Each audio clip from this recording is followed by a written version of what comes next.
I wanted to say a few words about today's great breakthrough in the Yemen talks in Sweden and something about Syria. First of all, we believe that the Stockholm Agreement, if we may say so, has been a hugely important step for the people of Yemen. It's a very encouraged and positive agreement that has been reached. We will hear more details about that tomorrow when the Special Envoy briefs the Security Council. But just to say that we are very pleased that we were able to play a certain role as hosting these talks. And of course, the fact that the Security Council has been very active on Yemen lately, I think, has had a huge contribution to pushing the sides to this political talks.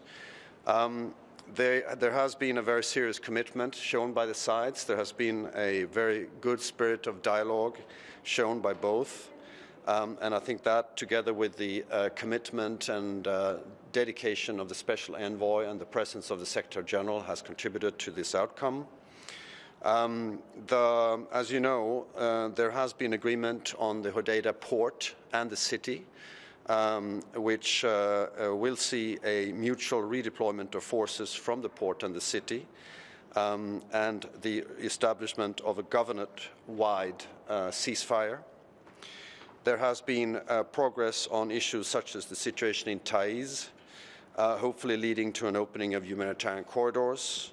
There has been progress on the tricky economic issues, on the airport of Sana'a, and on the agreement to engage in discussions on a negotiating framework, which is very important for the next meeting, which also has been agreed on.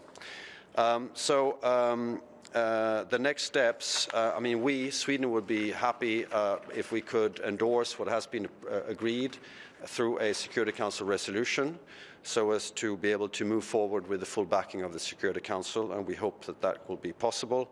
And as you know, we will also host, together with Switzerland and the Secretary General of the UN, a humanitarian conference, a pledging humanitarian high-level conference next year in Switzerland. Second point is on Syria. As you know, the cross-border humanitarian support for Syria is absolutely crucial to ensure the livelihoods of millions of people.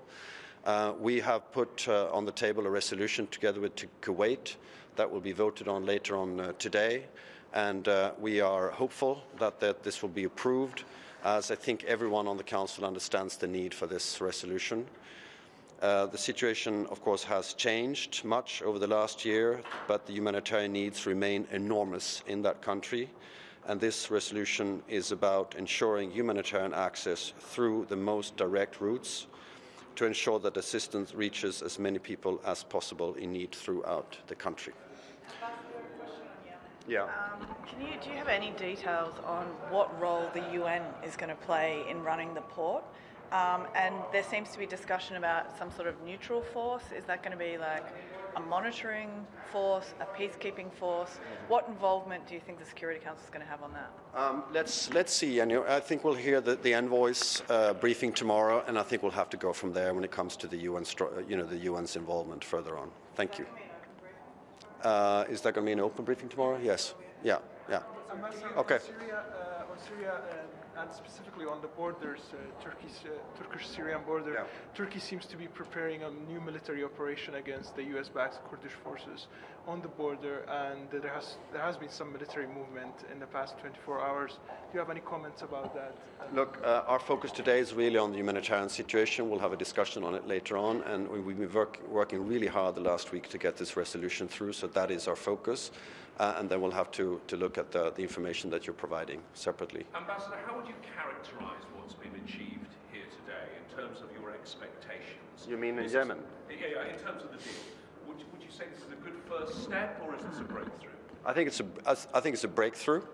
And a good first step, because now the commitment we've seen in Stockholm shows that there is a genuine commitment. I think both sides realize that this war is bringing nothing and going nowhere except for a huge humanitarian suffering. So I think this has been a hugely important agreement. I got to go to this to our meeting.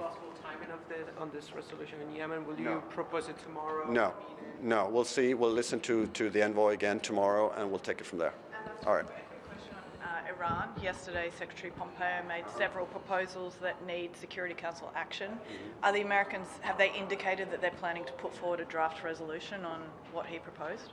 Not that I'm aware of. I think I was happy to have Secretary Pompeo here for the 2.5-hour meeting yesterday. I think that showed a great spirit of engagement.